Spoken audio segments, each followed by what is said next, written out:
अस्सलामुअलैकुम। मेरा नाम मोहम्मद मज़हर आज़म है और मैं डाव मेडिकल कॉलेज में सेकेंड ईयर एमबीबीएस का स्टूडेंट हूँ। आज जो हमने टॉपिक कवर करना है दैट इज़ वैक्यूल। एक छोटा सा टॉपिक है और आई विल ट्राई कि जल्दी से इसको कवर करा लिया जाए ताकि इसके बाद जो इंपॉर्टेंट टॉपिक है दैट इज़ न्यूक्लियस में वो अपलोड करूँ। What is vacuole? यानी वैक्यूल जो है एक non protoplasmic fluid filled vesicle है। अच्छा, पहले एक काम करता हूँ, मैं इसको आपको वैसे समझाता हूँ। देखो, ये सपोज़ करो एक पूरा सेल है। इस सेल के अंदर यहाँ न्यूक्लियस होता है। अब न्यूक्लियस के आसपास से ये पूरा साइटोप्लाज्म है ना, इस पूरे साइटोप्लाज्म में एक ऐसी बॉडी होती है जिसके अंदर एक लिक्विड होता है।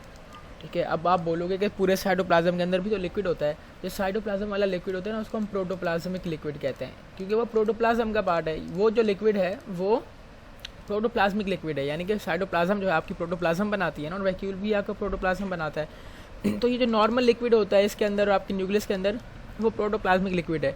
बट ये जो चीज़ है, ये जो बॉडी है जिसके अंदर लिक्विड मौजूद है, वो प्रोटोप्लाज्म का लिक्विड नहीं है, एक अलग से ही लिक्विड होता है। उसकी कंसंट्रेशन, उसकी चीज़ें वो बिल्कुल अलग होती हैं बाकी पूरे सेल में मौजूद फ्लूइड से।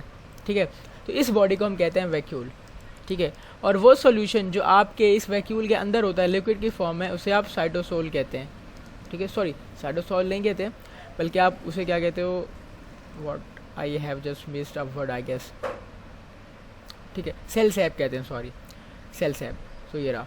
तो वो जो सॉल्यूशन जो आपके वैक्यूल के अंदर होता है हम उसे सेल सैप कहते हैं। और सेल सैप में क्या क्या होता है, इसमें डिफरेंट वेस्ट भी हो सकते हैं, लेकिन सिर्फ वेस्ट नहीं होते, इसमें इंपॉर्टेंट एनर्जी की चीज़ें भी होती हैं, डिफरेंट मिनरल्स भी होते हैं, डिफरेंट आयन्स भी होते हैं। यानी कि सेल सैप के अंदर प्रॉपर एक सॉल्यूशन मौजूद होता है जो एक ऑर्गेनिज्म को चाहिए, और इसके अलावा जो एक्स्ट्रा चीज़ें होती हैं वो भी सेल सैप के अंदर चली आती हैं। अब ये जो पूरा ये वैक्यूल है, इस वैक्यूल के अराउंड ये वाली मेम्ब्रेन होती है, और ये मेम्ब्रेन क्या करती है, वैक्यूल को पूरे साइटोप्लाज्म से सेपरेट करती है। इस मेम्ब्रेन को हम कहते हैं टोनोप्लास्ट। तो टोनोप्लास्ट क्या है, ये वो मेम्ब्रेन है जो बेसिकली आपके वैक्यूल को सराउंड कर रही होती है।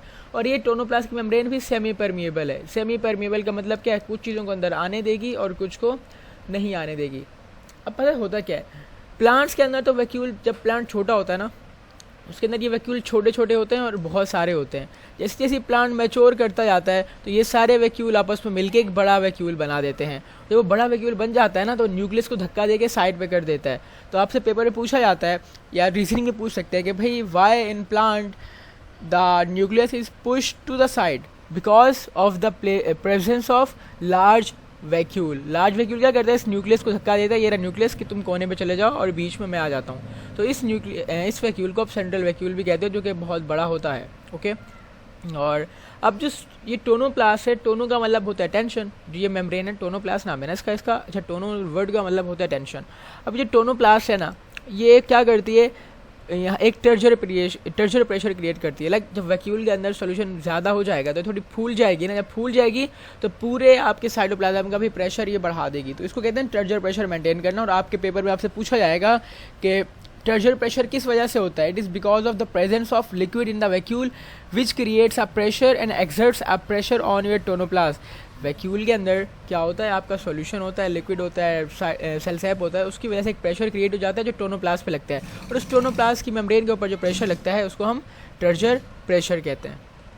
ठीक है, और टर्जर प्रेशर क्या होता है, it help the plant cell to keep its shape. Turgor pressure से क्या होता है, प्लांट सेल अपनी शेप को मेंटेन करता है by pressing the plasma membrane against cell wall. अब खुद देखो ना, जब अगर इसका प्रेशर बढ़ जाएगा तो इस वैक्यूल की वजह से एक प्रेशर एक्सर्ट होगा इन सेल मेम्ब्रेन के ऊपर, सेल मेम्ब्रेन के ऊपर।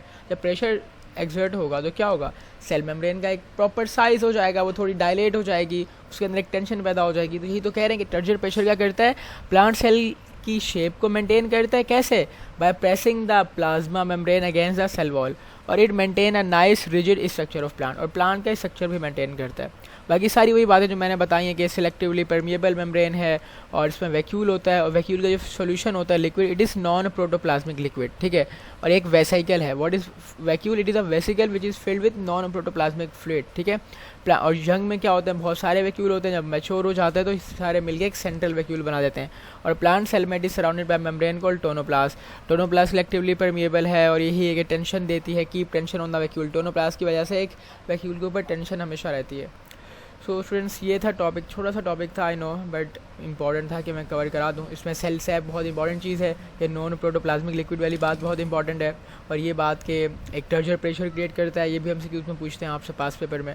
ये रिजिड स्ट्रक्चर होता है, प्लांट्स में बहुत छोटे प्लांट्स में बहुत ज़्यादा होते हैं। जब प्लांट बड़ा हो जाता है, मैच्योर हो जाता है, तो सारे मिलके एक लार्ज सेंट्रल वैक्यूल बनाते हैं। तो ये सारी इंपॉर्टेंट बातें थी जो कि ये आपसे एमडी-कैट में भी पूछ सकते हैं और आपके इंटर के एग्ज़ाम्स में भी पूछ सकते हैं। तो मैं उम्मीद करता हूँ कि आपको ये टॉपिक समझ में आया होगा। कोई भी क्वेरी होती है you can ask me in comment box. Please इस वीडियो को शेयर करें और आपके जितने भी मेट्स हैं उनके साथ शेयर किया करें, लाइक ज़रूर किया करें अगर आपको बात समझ में आती है तो। फिर इंशाल्लाह मिलते हैं नेक्स्ट वीडियो में, जिसमें I will be making a lecture on nucleus, जो कि बहुत इंपॉर्टेंट टॉपिक है for your inter exams as well as your MD-cat के लिए। एमडी-कैट से यहाँ से बहुत सारे MCQs आएंगे और इंटर में इस पर प्रॉपर क्वेश्चन आता है। तो फिर मिलते हैं नेक्स्ट वीडियो में, तब तक के लिए अल्लाह हाफ़िज़।